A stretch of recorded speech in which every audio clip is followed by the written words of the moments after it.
feed pigs. He longed to fill his stomach with the pods that the pigs were eating, but no one gave him anything. When he came to his senses, he said, "How many of my father's hired servants have food to spare, and here I am starving to death.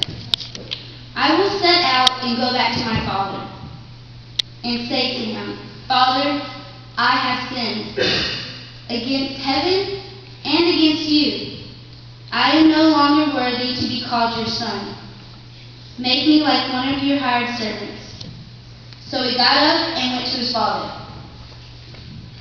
But while he was still a long way off, his father saw him and was filled with compassion for him.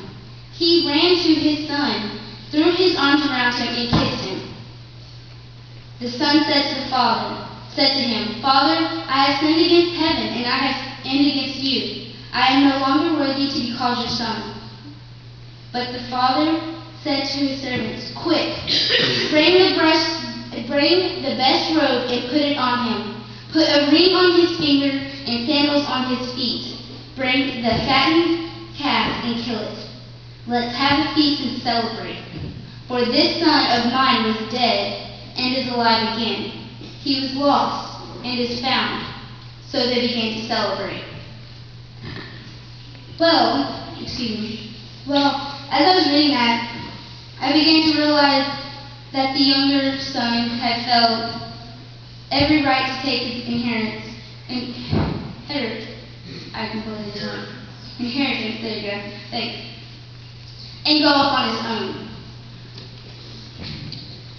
But if you pay attention, you realize it didn't get him anywhere. It got him to come back. And whenever he finally decided to go home, his father didn't say, "Told you so," Instead, he, welcomed him back and threw a welcome home party, So, after that, I basically got to thinking about my attitude towards my mom. And I had to admit that I was at fault most of the time. And, as hard as it was for me to even think about telling my mom that I was wrong, which it was probably hard for the lost son too. I mean, who wants to admit that they were wrong to their parents and be like, "I was wrong," It's just not something that comes naturally. But,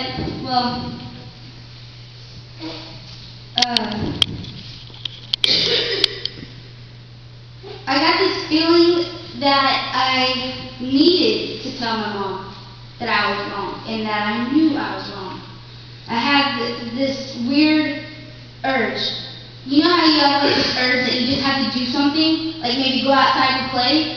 Well, I had this urge, and I don't know about y'all, but I always have the urge to eat. So, this urge came over me, and I had to tell my mom at least once that I knew that I was wrong. Okay? But that wasn't something that was normal for me. So I really didn't know where to start. But later on, I started thinking about past arguments with me and my mother. And the ones that really weren't resolved, the ones that are all like, "Can I go do this and this and that?" And the parent says no, and you're like, blah, blah, and you just walk off and you completely end it right there. They're not really, resolved properly. Well, those arguments went through my head the most. And I started thinking, and for some reason I started writing down the arguments, not like every detail, but what we were arguing about, and I wrote if my mom was right or if she was wrong. And by the time I finished this long piece of paper, it was pretty long, all of them were right. She was right the whole time. And so I prayed, like, of course, like, I prayed before, but it wasn't really, like, praying I could do now. But I had this feeling to just pray. So I spent hours and hours in prayer with God, and I basically asked Him if I could have the strength to swallow my pride and admit to being wrong and ask my mom for forgiveness for the way I've been treating her and yelling at her, and not only my mom, but everyone else that I back-talked to, because it's very disrespectful, and I came to realize that. But when I did apologize to my mother, it amazed me. Her reaction amazed me, big time. I figured she'd be like, told you so, I was right, you're wrong. But no, she treated me just like the father did to that young son in the story. She gave me the biggest hug in the world and told me she loved me, and she only wanted what was best for me. And that's why she said no to like a whole bunch of stuff. But anyways, well, after that, you know, like months and stuff were going on, whenever I would kind of sort of fall back into my patterns, you know, because you can't just like leave that immediately. You have to work on it. You have to, you know, work for it. Well, you know, it's kind of iffy, and I kind of got back into the pattern of back talking. And as soon as I would do that, I would think about the outcome. If I was to stand here and argue with my mother, what would happen next? I'd probably get grounded, I'd get the internet taken away, all kinds of stuff. So now when I think about it, and I'm really sarcastic, and I have a lot of sarcasm in here, and well, sometimes I can't control it, and I hope that my mom knows that I'm just trying to be funny sometimes. But I just think about the way that it used to be. You know, my life when I would backtalk, it was horrible. Like, I was never really happy. I just always thought I was happy, you know, because I was better than my mom, which I'm not. I'm far from it. But anyways, and I also think about that scripture that I read that day. And when someone is right, I shouldn't argue with them. I mean, if they're right, they're right. And I should allow that person to be happy. You know, I shouldn't continue to argue with them and bring them down. Okay, with that said, let me explain the scripture, Luke 14:7-11. Okay, Jesus, he basically advised the people not to rush to the best seats at the feast. And so, like, instead, he suggested take the lowest place. Well, in other words, take a humble route. And that advice is very similar to that phrase,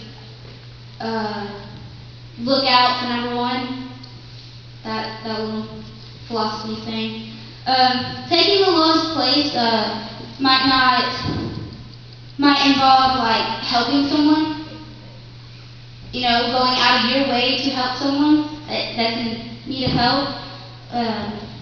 Also, like if you go to movie theaters and you know how if you're really picky and you're like, I have to be in the middle section, like the middle seat, you know, so you can like see the whole screen and get like the best view. Maybe instead of immediately rushing to that seat, letting other people come in and get their seats and you taking a seat, you know, wherever.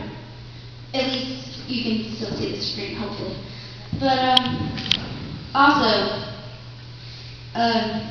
you could help someone every day, like a good deed of the day, you know, no matter what it is, as long as you help someone. It feels great to help someone. I don't know, if you've ever helped someone in any way possible, I know that you walk away and whenever you turn around, you get like this happy feeling like you've done something great. And if you haven't got that feeling, then I don't think you truly learned the meaning of humility. I really don't.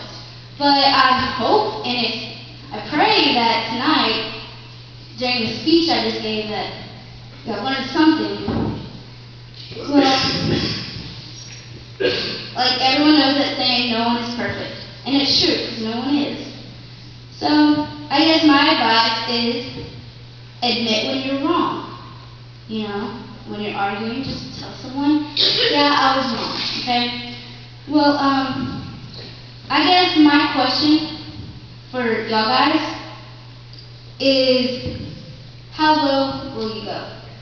How low are you willing to go? Okay? Think about it.